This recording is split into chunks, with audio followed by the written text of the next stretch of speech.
Welcome to the Learning Pines YouTube. We hope this video helps. You start by ensuring the element exists and the browser can see it. Use an ID for simplicity. Once the input is in the DOM, either place your script tag after the markup or wait for DOM content loaded. You want a stable selector so you can get the value reliably. Use document.getElementById, my input, for direct access or document. querySelector if you need CSS selectors. This initial choice affects performance and clarity, so pick the simplest selector that uniquely identifies your input. Once you have the element reference, read the data with element. Value.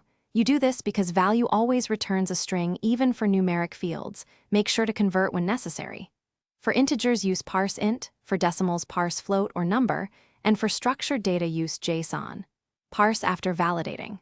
Also trim whitespace and validate with rejects or checks to avoid unexpected input. If you need real-time updates, attach input or change event listeners, so you read and process the value as the user types. Finish by wiring events and adding error handling. Attach input or change listeners to keep state synchronized, and use submit listeners if you only need the value on form submit. Wrap parsing or JSON operations in try/catch and perform validation before using the value to prevent runtime errors.